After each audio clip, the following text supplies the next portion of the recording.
Hey, what's up, everybody? Welcome back. I'm James, and you're watching Blue Dog Aquatics.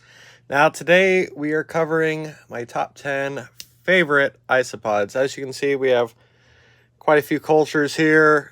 These are ones that I breed in-house in my home, and then eventually they'll be up for sale. But the ones we're currently looking at right now are the orange labius scavers. Look at these guys. They're so cool.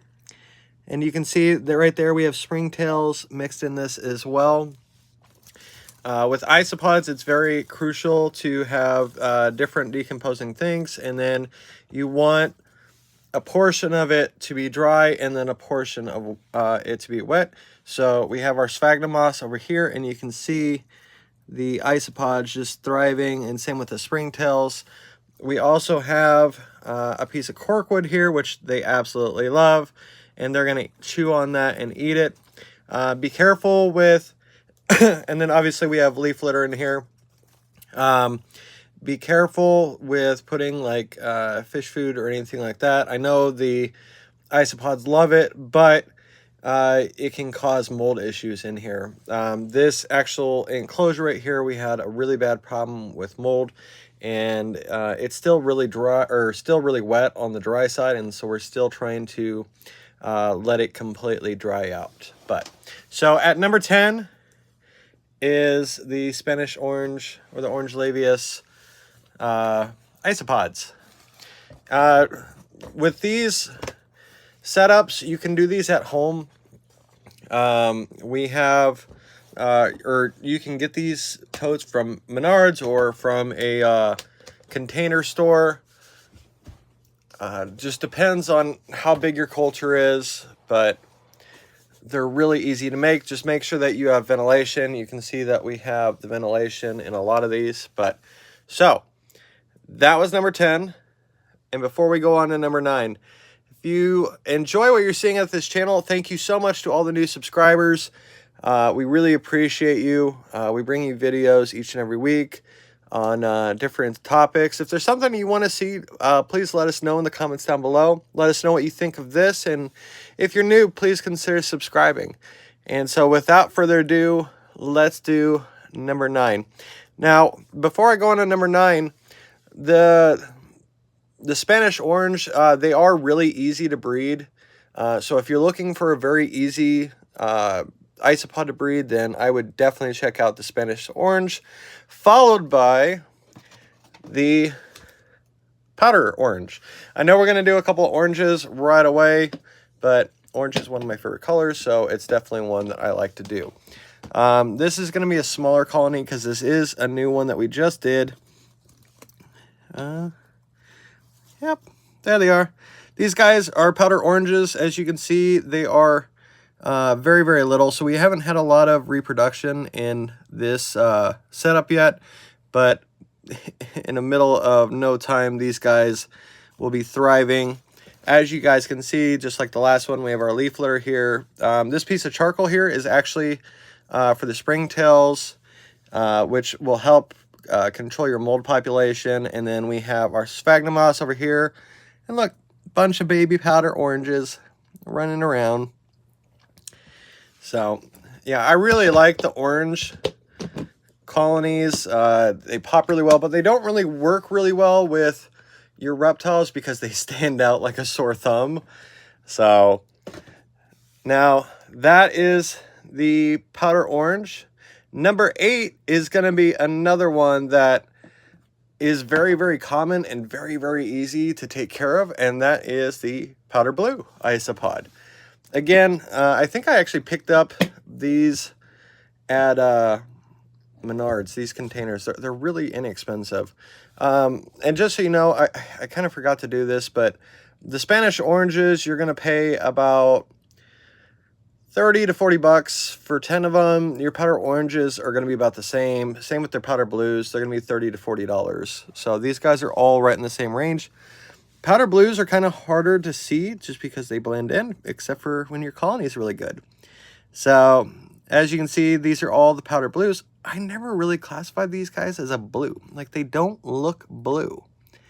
But they're still super cool, super interesting. Now, if you do want an isopod that reproduces really fastly and is fairly inexpensive and blends in really well, then the powder blue is definitely the way to go. As you guys can see, I mean, these guys blend in very, very well. And then once you get them on substrate, they're even harder to take a look at. But I mean, you can see we've only had this colony for a few weeks and we already have babies growing, and we're always checking to make sure that the moms, now when these guys molt, don't be alarmed. It looks like one is actually riding on the back of another one, and it's just because they actually move around while they're shedding their exoskeleton. So it's nothing to be concerned about. It's just like any other animal that molts or sheds their skin. So at number 7 is our powder blue. Now number 6 is a newer one to me. It's definitely going to be one of the trickier ones, and that's all right. You know, I like to go up for the challenge, and that's the Vulgare albino isopod. These guys are super cool. This is also a very new colony, so it's actually perfect timing to check to see how we do. How are they doing? Can we see any? I see all the springtails moving around. This is another one that blends in very, very well. And I don't know if we'll actually... Oh, there's one. They're kind of a lighter in coloration. You can see it right there. And I like that because if you have like a desert environment... Oh, there's another one trying to run away. Then these guys are definitely for... It's going to be more for the temperate environments or the arid environments. But these albinos blend in so well. As you can see, you know, it took me a minute to even find these guys. But yeah, these guys are really cool. And isopods, I'll tell you what, isopods are the new and upcoming thing. And I think that's just awesome. Something that years ago nobody put too much thought into. And then today I mean, there's some like the rubber duckies that are so expensive, and I just can't get over that. So that is number 6, is our albinos. Now number 5 is one of my new favorites. It is another orange one, and it is actually the orange Dalmatian. Now a lot of times in my store we've actually had the normal Dalmatian, but I was like, once I heard that there was actually an orange one, I was like, no way. We're totally getting this to breed it. And let's see. There they are. These ones are growing very, very well. And I think we're going to have babies in this colony in no time. Typically, when I want to kickstart a colony, I will get around 40 to 50. That way there are multiple different females reproducing at the same time and producing lots and lots of babies. So anytime you're worried in your enclosure on if you have isopods, just lift up a piece of cork or lift up some of the moss, because odds are that's where they're all going to be hiding out. So yeah, the orange Dalmatians. Am I off on numbers? How many did I grab? 2, 3, 4, 5, 6, 7, 8, 9, 10. Yeah, so 10, 9, 8, 7, 6. That means number 5 is up next. Now, number 5, I gotta make sure I'm grabbing the right one, is one, I think, a very popular isopod. This isopod is really trending and really doing very well. And it works for a lot of different enclosures. So number 5 is the dairy cow. Dairy cows are really, really cool. I think I'll wait till last to say what my favorite, but there it is right there. There's one of them. Oh, and you can see, I mean, this colony is doing so well. You can see them all gathered up, all the babies you can see moving around. I don't even have to flip this piece over, but we're going to. I mean, look at that. Just absolutely everywhere. This colony is thriving like no other. So cool. I wonder what's going through their mind. Ah, Godzilla! Dalmatians breed very easily with proper temperature. Dalmatians, you're going to spend typically between the $40 and $50 mark. So they're not, and that's for 10 of them, so they're not overly expensive. Now, number 4 is another new one to me, but I enjoy them all the same. Number 4 is actually the orange koi, which kind of suits me because I've always bred koi fish, and I have a koi pond, and so it just suits that I actually have a koi isopod.